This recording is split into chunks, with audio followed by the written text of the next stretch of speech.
da nga nekk commerçant homme d'affaires wala entrepreneur te nga gis ni ñàkk dégg anglais gàllankoor la ci sa liggéey kaay ma dey la centre d'apprentissage pratique de la langue anglaise ñu koy wax CAPLA nekk fii si Thiès indi na la lu bees tàq muy jàngal la anglais jaarale ko ci wolof rawatina pour yow mi nga xam ne masoo jàng l'école kon yow mi jàpp ne dégg anglais lu mënta ñàkk la ci say activités professionnelles occasion gi ni buñ la indil ngir nga mën a làkk anglais cours yi mën nga koo def en ligne wala nga ñëw jàkkaarloo ak jàngalekat yi bu la gën a lee jàng anglais ci wolof lu mën a nekk la fii ci CAPLA ndax ki ko jiite am na certification bu ñu ko joxee ca États-Unis ngir jëmmal xarañteefam ci wàllu jàngale CAPLA ñoo ngi fii ci cité Malick Sy ginnaaw hôtel Massa mën nga ñëw woo ci 77 447 45 61 77 447 45 61 avec CAPLA, donnez de nouvelles chances à vos projets. Bonjour amis téléspectateurs, bienvenue dans votre rubrique Info du jour. Nous démarrons avec la convocation du journaliste Adama Gaye à la division des investigations criminelles. Après donc son passage à la division des investigations criminelles DIC il y a quelques jours, il vient d'être encore convoqué à la cybersécurité.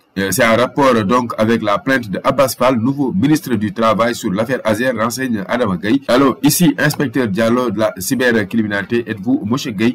Il est 22h ce soir, mercredi 11 décembre, quand je reçois cet appel à nouveau, me voici après un mois de séjour au Sénégal, convoqué par la division de la cybercriminalité sur la plainte d'Abbas Fall concernant l'Azer, écrit-il. Pourquoi un mois? Pourquoi maintenant? Le peuple sénégalais, je vous prends à témoin, encore une fois, j'informe la communauté internationale, mes engagements internationaux cruciaux sont hypothéqués. Suis-je en train de payer le verdict du procès instruit contre ma personne par l'État du Sénégal sur les circonstances de la mort de l'ancien ministre des Finances? C'est interrogé le journaliste. Adama Gaye n'a pas dévoilé la date de sa convocation dans cette affaire Azer, mais espère que les autorités attendront le retour de son avocat actuellement hors du pays. Il décide: je ne me sens plus en sécurité. Mon sixième sens me dit que quelque chose de grave se prépare contre ma personne et je sens plus rien n'est sûr ici. Même si répondre à une convocation d'une institution de sécurité devrait relever d'une formalité, l'enchaînement des convocations qui me sont opposées alors que des urgences m'attendent hors des frontières de mon pays me fait craindre le pire. Suis-je en danger? S'interroge le journaliste. Dois-je quitter mon pays pour vivre à l'étranger? Qui en veut à ma personne? Je donne ma langue au chat, argue Adama Gaye dans son texte publié sur un réseau social du Sénégal.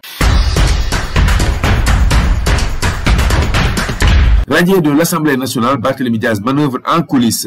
Selon les échos de ce jeudi 12 décembre, Barthélémy Diaz a commis un pool d'avocats composé de ténors du barreau sénégalais pour attaquer la décision du bureau de l'Assemblée nationale qui a usurpé les compétences du Conseil constitutionnel pour acter sa radiation du Parlement. Le maire de Dakar joint ainsi l'acte à la parole. Lors de la conférence de presse ayant suivi sa radiation, il avait promis de saisir la justice pour contester cette décision qu'il consiste injuste.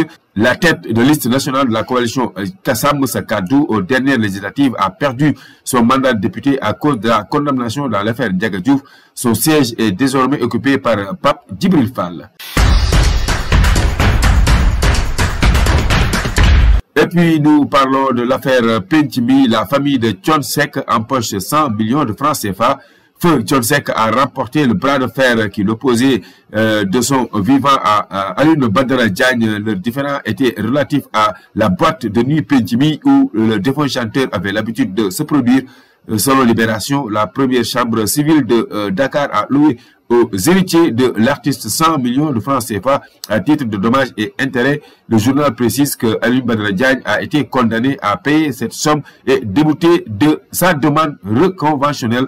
L'affaire a été jugée ce jeudi 5 décembre, renseigne la source. Et nous parlons de sport avec les incidents qui ont émaillé le match Jaraaf USM Alger et la Diouf, ancien international, s'en mêle. Les incidents qui ont émaillé donc le match Jaraaf USM Alger de la Coupe CAF dimanche au stade Abdoulaye Wade de Diamniadio ont fait réagir Elhadji Ousseynou Diouf. L'ancien Lion a appelé au calme dans les propos tenus sur Afrique Foot et repris par Record. Nous sommes profondément désolés pour ce qui s'est passé entre le match Jaraaf et l'USM Alger. Ce genre de comportement n'a pas sa place en Afrique à pester l'homme aux 70 sélections. Nous devons nous soutenir, travailler ensemble et donner une image positive sur le continent. Le double ballon d'or de marteler. Nos deux peuples ont toujours été solidaires, que ce soit sur le terrain en dehors. Il est important de dépasser ces événements et de se concentrer sur ce qui unit nos deux pays. Je demande aux fans de garder leur sang-froid, de se tendre la main et de promouvoir l'unité. Nous sommes vraiment désolés pour ces événements. Le Jaraaf va retrouver l'USM Alger le 19 janvier prochain à Alger pour le match retour. Toujours en sport, mesdames et messieurs, nous parlons de Ligue des Champions avec le bilan de la journée du mercredi. Le Barça qui s'est imposé en Allemagne, la Juve qui enfonce City davantage et Sheriff Ndiaye de l'Étoile Rouge de Belgrade est éliminé avec son équipe. La 6e journée de la Ligue des Champions s'est achevée ce mercredi donc avec 9 rencontres au programme, dont des chocs Dortmund contre Bayern et Juventus contre Manchester City. Au Signal Iduna Park, le Barça s'est imposé 3-2 face au Borussia Dortmund grâce à un doublé de Ferran Torres. Cette victoire permet aux hommes d'Hansi Flick de grimper à la 2e place du classement avec 15 points. Quant aux Allemands, actuels 9e avec 12 points, restent en course pour la qualification malgré cette défaite à domicile. En déplacement en Italie, Manchester City a de nouveau concédé une défaite. Les hommes de Pep Guardiola ont été battus par la Juventus 2-0. Ce succès permet aux Italiens de consolider leur position de barragiste. Manchester City, 22e avec 8 points. La situation devient préoccupante.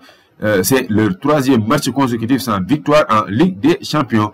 Au stade Pierre Mauroy, Lille a assuré l'essentiel en s'imposant face à Sturm Graz 3-2 avec cette victoire. Les Lillois montent à la 8e place, synonyme de qualification pour les 8e de finale. Et puis à Londres, Monaco avec Lamine Camara a subi une lourde défaite face à Arsenal 3-0. Grâce à ce succès, les Anglais récupèrent la 3e place avec 14 points. Malgré cette défaite, Monaco 18e avec 10 points reste toujours dans la course à la qualification. Et au stade de San Siro, l'AC Milan a dominé l'Étoile Rouge de Belgrade 2-1. Sheriff Ndiaye titulaire a été remplacé à la 86e minute de jeu. Cette défaite élimine l'Étoile Rouge de la compétition. Enfin, Stuttgart s'est imposé largement à domicile face aux Young Boys Bern 5-1 avec encore 2 journées à disputer. Plusieurs équipes sont déjà éliminées. Il s'agit des Young Boys Bern, Slavia Bratislava, RB Leipzig, Boulogne, Salzbourg et l'Étoile Rouge de Belgrade. Voilà, amis téléspectateurs, c'en est tout. Merci de nous suivre et de vous abonner. Nous vous donnons rendez-vous très prochainement pour d'autres informations. D'ici là, portez-vous bien. Au revoir.